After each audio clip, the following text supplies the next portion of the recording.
It is Austin, it is Monterrey, and it is Pumas. This is one of the few, and I've got a title for every group. And this is one of the few double Liga MX groups.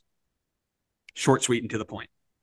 Connor, I want to know from you, where is like the hub? I think I asked, I think I tasked you as the leader of the pod to determine where these games are being played and maybe who's traveling a bunch. So the reality is none of them are really traveling because every game is being played in Q2 Stadium in Austin, Texas, which is actually really great because I think it works out for all teams in the group because obviously Austin, that's their home stadium, but then you have Monterrey and Pumas who are going to be close to Mexico playing in Texas. So I think it works out for everybody. Nobody has to travel. This is the best case scenario, honestly, for this group. Yeah, lovely. Have they brought in reinforcements that we should be keeping an eye out for? So the way I looked into the big signings, and I did this consistent with everybody, is I looked for a big signing from the winter 2024 window. So from January-ish, whatever that transfer window is. And then also any big signings they've made so far in summer 2024. That's going to be more for the Liga MX side. MLS side, it's not a ton of them have had any significant summer signings yet. We'll see if that changes. But for Austin, a little bit of a stretch for the winter 2024 one. They didn't really have anybody who's like, I'd say a household name unless you're like a pretty significant fan of MLS. But I've gone for Jader Obrian. I think he's had a good impact with Austin so far in the time we've got to see with him this season. Like I said, not a huge name. If you're a Liga MX fan, you may not know who Jader Obrian is. Honestly, even if you're an MLS fan outside of Austin, you may not know who he is. But for Monterrey, I went with Jorge Rodriguez, coming over from Estudiantes. Let me check. Jorge Rodriguez has played every minute so far for them. He is a midfielder, coming over from Argentina. And then Pumas, I've gone for Leo Suarez, who has come over from Club America. So staying in Liga MX, switching over to Pumas, and he is a midfielder slash forward. One assist so far, has started every game for Pumas.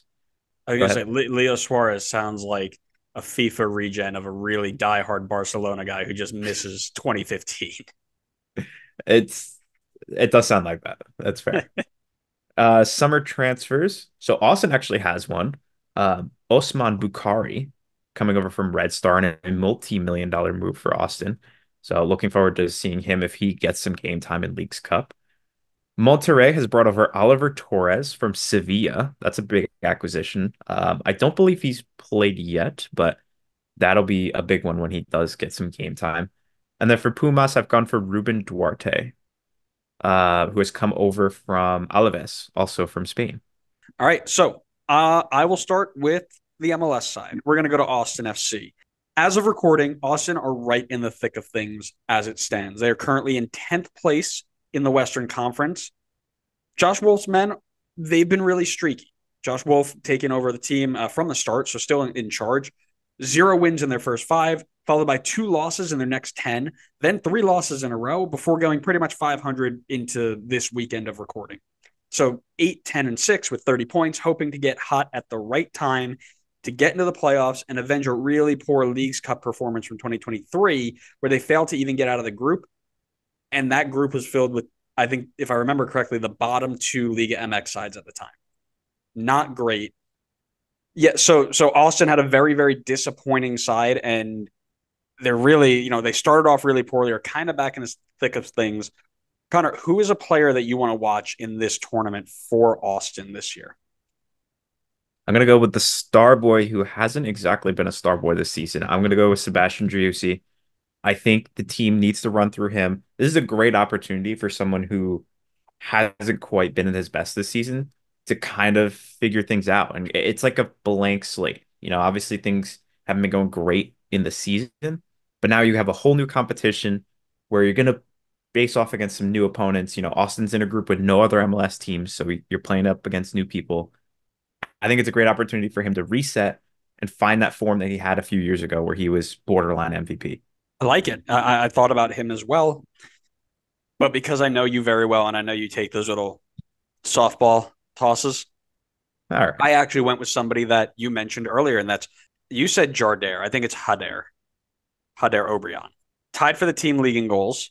New signing for Austin this season. Brought the team to life on the flanks against some Liga MX giants. He's going to have his work cut out for him to create some good chances, but he's been playing well. He's in decent form. I'm really interested to see if he can pull off a just a really decent showing. That's what I want to see from him because that would show me that he can do it on more than just a hot, humid day in Texas, right?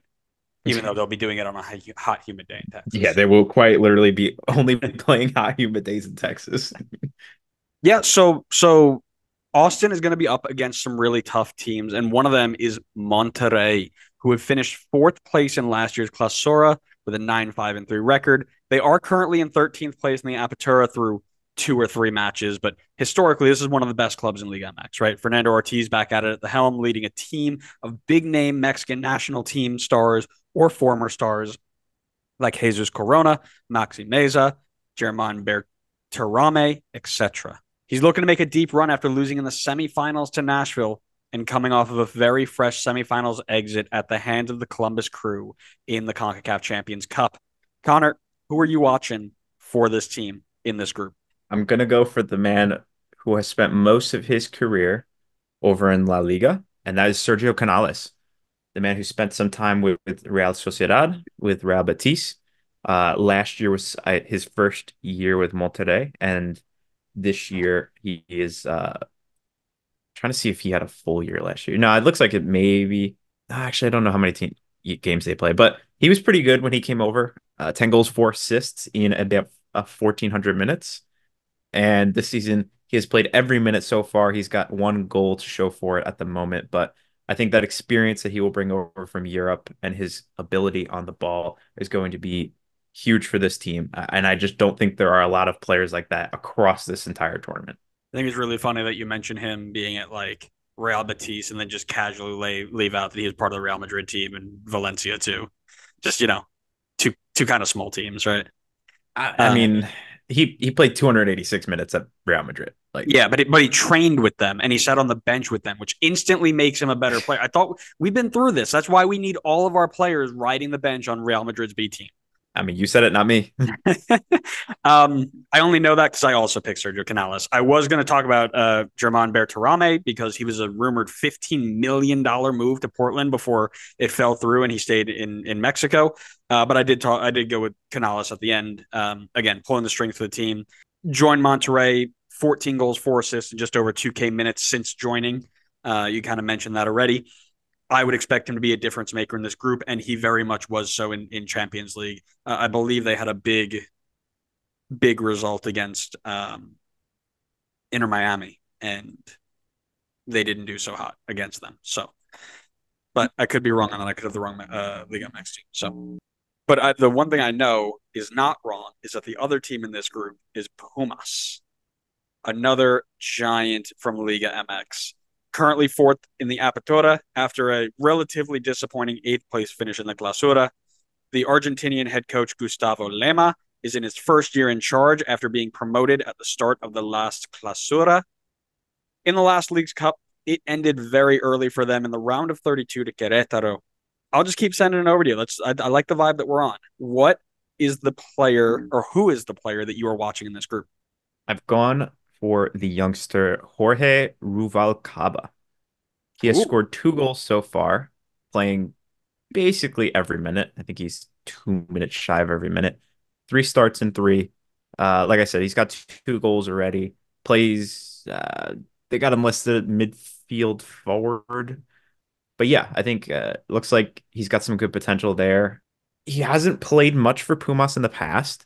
He's had little bits of game time off the bench in the past, but looks like this season he's been the out and out starter so far at least, and he's making the most of his chance at the moment with 2 goals so far in the 3 games. So if that momentum continues, then I think we could see him potentially, start to make a name for himself, potentially maybe even so in this tournament if he continues this form. So I might need to change mine because I went over somebody who. Oh, that's why he's not playing yet. So from this team, there is a name Ignacio Pusetto, who was a Red Bull transfer target the same time that we were looking at Kaká, and we were like, they played on the same team in Argentina, Huracan. We were like, oh, get them both over here. We'll light the league up. He decided to go to this small franchise called Watford, and then went on loan to a bunch of other random teams, and then I was ended up in League MX. Could have been massive with Red Bull, but whatever. Every group needs to have a Red Bull reference, by the way. So be ready for Okay, I am. I'll hold you to it. that. Um, player to watch for me is also a youngster, 23-year-old wide player Cesar Huerta. He's rumored to be starting back up this train of Mexican players going back to Europe after all of their players have come home. And the Greek league may be after his signature. He does have one goal this season already, but he finished with 11 goals and 9 assists in 3,000 minutes across Apertura Clausura last season. If this team is going to make a deep run out of the group and into the knockout rounds, I do believe he's going to have a really big part to play in there. And again, with talent like he has and the people who are watching him, I think it will be a very, very interesting tournament for him to see because he's playing to impress, right? He's playing to try and get signed somewhere. So very interested to see how he takes that on. Yeah, it's a good call. Yeah. All right. Well, now we're at our fun point. Connor, what are your predictions for this group? I'm sorry, Austin, but we're gonna have to go Monterrey 1, Pumas 2, and Austin 3. But I think with Austin playing all home games, playing every game at Q2, I think that may make this group tighter than at least it may look on paper. But I do think they'll fall a little bit short of Pumas and Monterrey. I think they got an unlucky group here. This is a really tough one for them. These are two giants of the Mexican League, so I don't Well, think they quite have enough. well, if you think about it, they had a very easy group last time and they failed. So now that it's hard, maybe they do better. And in groups like this, all you need is one lucky tie to turn into a PK shootout. And if you win that, you're in a good spot. That being said, I also have Monterrey at 1, Pumas at 2, Austin at 3. All that just have the same predictions. All Because right. they're just not getting it, not against these guys. Like if it was Monterrey and San Luis or something like that, Atletico San Luis, and Yeah. then Austin. Now it's like, okay, maybe they can sneak into the two. Here, I think they do really, really well to get out of this group. I mean, who knows? Like you said, you get one win in this, and you've got a pretty decent shot at getting into the next round. You're pretty much in. Yeah. Yeah. At that point, like it'd be hard to not get it in at that point. Yeah. So predictions are going to be tough. I already know. Oh yeah. I wanted to go back and look at Oh, our the, predictions the from predictions last from year. last year because I put them all on TikTok. They were really fun to put on TikTok. The editing was Uh, fun, I'm glad but we didn't do but that. yeah. Well, maybe I'll do that. I'll do that before Leagues Cup kicks off. I'll say this is where we were last time. I'll do more. We'll do more graphics and it'll be great. You got too much time on your hands. No, I just said that. I just got really like anxious because I'm like I don't have time to do that. That's good.